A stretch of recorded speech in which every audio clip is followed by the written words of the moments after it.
Acceptable losses. Galactic Council War Archives, Terran Integration Conflict Battle of Kepler 442, year 2287 CE. Fleet Commander Zixtar of the Vryn Hegemony watched the tactical display with satisfaction. 300 warships of the Grand Alliance surrounded the human colony world. The primitives had been warned. They had been given terms.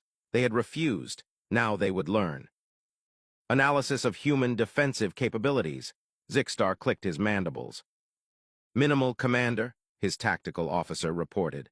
12 orbital defense platforms, outdated kinetic weapons, no shield technology, no antimatter warheads. Their ships are still using chemical propulsion for maneuvering. Zixtar felt the Vryn equivalent of a smile. Humanity had joined the galactic stage only 3 cycles ago, far too primitive for war. They built those platforms themselves. Yes, Commander, human engineering. We've analyzed the specifications, crude but functional within their limitations. Begin bombardment. Target the defense platforms first, then. The display erupted in chaos. Every single orbital platform detonated simultaneously, releasing clouds of what the sensors initially read as debris. Within seconds, the clouds enveloped the forward elements of the fleet. Report. Unknown projectiles, millions of them. There. The tactical officer's voice rose in pitch. They're maneuvering independently. Each one has its own guidance system. The debris tore through the Vryn vanguard like a meat grinder. Hundreds of thousands of tiny missiles, each no larger than a human fist, each carrying just enough explosive to puncture a hole through military-grade armor. The Vryn shields, designed to deflect massive energy weapons and large projectiles, might as well have been tissue paper.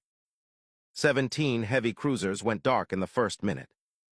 Return fire, activate point defense. But human engineers had done something the Galactic Council thought impossible. They'd made warfare cheap.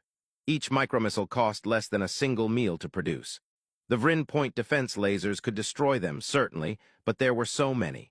For every 1,000 destroyed, 100 got through. And they kept coming, launched from concealed positions across the planet's surface. Then the human ships arrived. They appeared from behind Kepler 442's moon, accelerating at rates that should have turned their crews into paste. The Council's inertial dampening technology could manage perhaps 20 gravities. These ships were pulling 80. How? Reading massive electromagnetic interference, Commander. They're using it to, oh ancestors, preserve us. They're using it to fry their own nervous systems and restart them. The human tactic was insane. Let the crew die for 7 seconds during maximum acceleration. Hit them with a defibrillator, wake them up. Do it again. Humans called it crash and crash. The Vryn called it madness. But it was effective madness.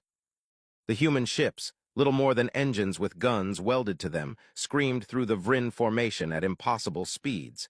They didn't even try to maneuver properly. They just pointed themselves at targets and went, firing the entire time. They're not decelerating. They're going to. 3 human ships slammed into Vryn dreadnoughts at 0.3% the speed of light. At that velocity, it didn't matter that they were small. The explosions registered on sensors as tactical nuclear detonations. Zixtar finally understood. Humanity didn't have better shields or stronger armor or more powerful weapons. They had something the Council had lost millennia ago, something refined out of their warfare by civilization and ethics committees and rules of engagement. Humans had commitment. Retreat, full fleet retria. The communication died as another wave of micromissiles found his flagship. Zixtar had time for one final thought as his bridge decompressed. These weren't soldiers to the humans. They were volunteers. Every single one had chosen this. Chosen to pilot ships that killed their occupants during combat maneuvers. Chosen to crew missile platforms that would self-destruct. Chosen to defend their world with weapons that made no economic sense to any other species. Because to humanity, some things weren't about economics. Post-battle analysis, Galactic Council Military Commission. Human casualties, 1,247. Vryn casualties, 43,891. Human ships destroyed, 31. Vryn ships destroyed, 97. Commission finding. Humanity's military doctrine violates 17 standing regulations regarding automated weapons, crew safety, and acceptable loss ratios. However, upon review of Terran history, these tactics are considered conventional warfare by human standards. Recommendation: immediate cessation of hostilities. Humanity is not to be engaged militarily under any circumstances. They treat physics as a suggestion and death as an inconvenience. They will throw away resources we consider precious. They will sacrifice what we consider irreplaceable. They cannot be defeated by any species that values its own existence more than victory. They do not fight to win battles. They fight to win wars. And they've been practicing on each other for 10,000 years. Gods help us all. Addendum: Human Ambassadors' Response to Ceasefire. You thought those were our war crimes. Those were our opening moves. We accepted your ceasefire because we're not monsters. But next time, remember this. We're the species that split the atom just to see what would happen. Then immediately weaponized it.